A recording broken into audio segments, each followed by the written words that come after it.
আসসালামু আলাইকুম। আশা করছি যে যার অবস্থান থেকে সুস্থ ভালো আছেন। আলহামদুলিল্লাহ আমরাও বেশ ভালো আছি। চলমান পরিস্থিতিতে নেটের ঝামেলার জন্য ব্লগ দিতে ভালো লাগছে না। কারো ব্লগ ঠিক মতো দেখা যাচ্ছে না। 5 মিনিটের ব্লগ দেখতে মিনিমাম 10-12 মিনিটের মতো সময় লেগে যাচ্ছে।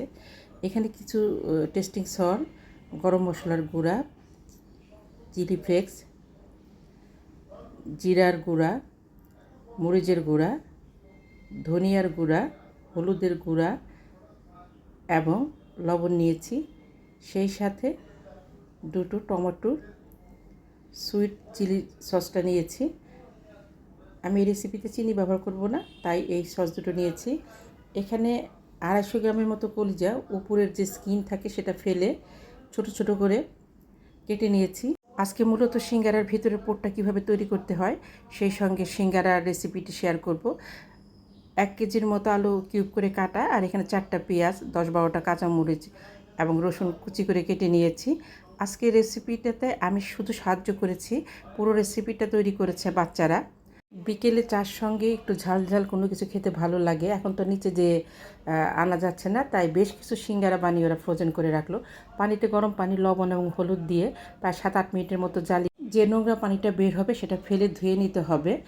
আমি আলুটাকেও ঠিক সেমভাবে হলুদ আর লবণ দিয়ে প্রায় 50% সিদ্ধ করে নিয়েছি। কড়াইতে তেল দিয়ে কিছু এলাচি এবং তেজপাতা দিয়ে রসুন পেঁয়াজটা দিয়ে একটু নেড়ে চেড়ে এটা লাল লাল করে ভাজবো না। 1 চা চামচ উঁচু আদা রসুন দিয়ে পানি দিয়ে মশলাটা একটু কষিয়ে সমস্ত গুঁড়া মশলাগুলো দিয়ে ভালোভাবে কষিয়ে নিব। এই মশলাটাকে খুব ভালোভাবে কষিয়ে নিতে হবে। যারা দিলরুবা হেসেলকে সাবস্ক্রাইব করে পাশে আছেন তাদেরকে অসংখ্য ধন্যবাদ। যারা এখনও সাবস্ক্রাইব করেননি প্লিজ সাবস্ক্রাইব করে আমার পাশে থাকবেন, সেই সাথে লাইকটা দিতে কিন্তু ভুলবেন না। এই ক্ষেত্রে মশলাটা খুব ভালোভাবে কষিয়ে নিতে হবে। আমি 2বার পানি দিয়ে কষিয়ে কাঁচামরিচগুলো দিয়ে দিলাম। কাঁচামরিচটা আপনাদের পছন্দ অনুযায়ী দিবেন। আমরা ঝাল খাই এবং এখানে বেশ কিছু সিঙ্গারা করব, তাই কাঁচামরিচের পরিমাণটা বাড়িয়ে দিয়েছি।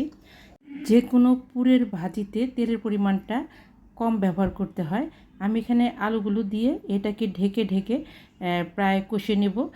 আর কিছুটা আঠালো হওয়ার জন্য এখানে আমি খুব সামান্য পানি দিয়ে ঢেকে রেখে দেব এবং আমি এটার সিঙ্গারার আটাটা গুলিয়ে নিচ্ছি। এখানে 4 কাপের মতো ময়দা আছে।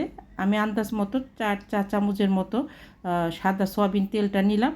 সেই সাথে কিছু লবণ, ইচ্ছে করলে আপনারা এখানে কালিজিরা ব্যবহার করতে পারেন। আমি ঠান্ডা পানি দিয়ে এটাকে মেখে প্রায় 15 মিনিটের মতো ঢেকে রেস্টে রাখবো। আর সিঙ্গারার যে রুটি যেটা বানাতে হয় সেটা একটু লম্বা ধরনের বানাতে হয় এবং কিছুটা এই টাইপের। তো আমি সিঙ্গারার ভাঁজগুলো দেখিয়ে দিচ্ছি, সেই সঙ্গে আমি আমার প্রিয় বন্ধুদের কাছে কিছু কথা শেয়ার করব। ইদানিং আমাদের লাইকের সংখ্যা ভীষণ কম। সবার ব্লগেই এই জিনিসটা আমরা দেখতে বা শুনতে পাচ্ছি। আমরা যারা সাবস্ক্রাইবার বন্ধু আছি তাদের তো ভুললে চলবে না লাইকের কথাটা, কারণ একটা লাইকই আমাদেরকে এগিয়ে নিতে পারবে। একটা ভালো কন্টেন্ট যেমন তৈরি করতে হবে, সেই সাথে আমাদের একটা লাইক খুব জরুরি। সাধারণ দর্শক যারা আছেন তারা তাদের ভালো লাগলে লাইক দিবে, ভালো না লাগলে লাইক দিবে না। কিন্তু আমরা যারা সাবস্ক্রাইবার বন্ধু আছি আমরা তো জানি আমাদের লাইকটা কত প্রয়োজন। সুতরাং আমরা ভুলে যাব না লাইকটা দিতে। ভিডিওটা দেখার শুরুতেই আমরা অবশ্যই লাইকটা দিয়ে নিব। এই বিষয়টা আমরা বিশেষভাবে খেয়াল রাখব। সময় স্বল্পতার জন্য যদি আমরা পুরো ব্লগ দেখতে না পারি অবশ্যই টেনে দেখব না।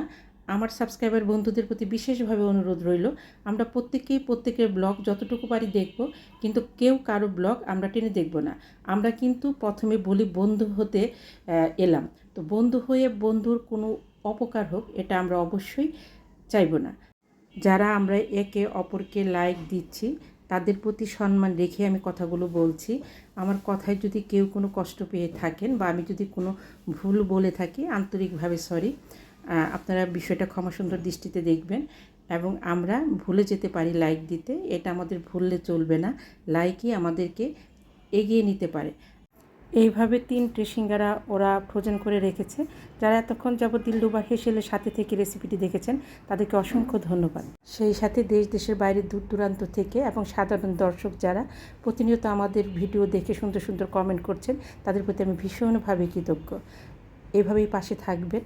নতুন বন্ধুরা অবশ্যই কমিউনিটি বা নতুন ব্লগে নক করবেন, তা না হলে খুঁজে পেতে অসুবিধা হয়। আমি সিঙ্গারার পুরে গরুর কলিজা ব্যবহার করেছি, আপনার ইচ্ছা করলে খাসি মুরগির কলিজা ব্যবহার করতে পারেন। আজকের ব্লগে যদি কোনো ভুল বলে থাকি অবশ্যই ক্ষমা সুন্দর দৃষ্টিতে দেখবেন।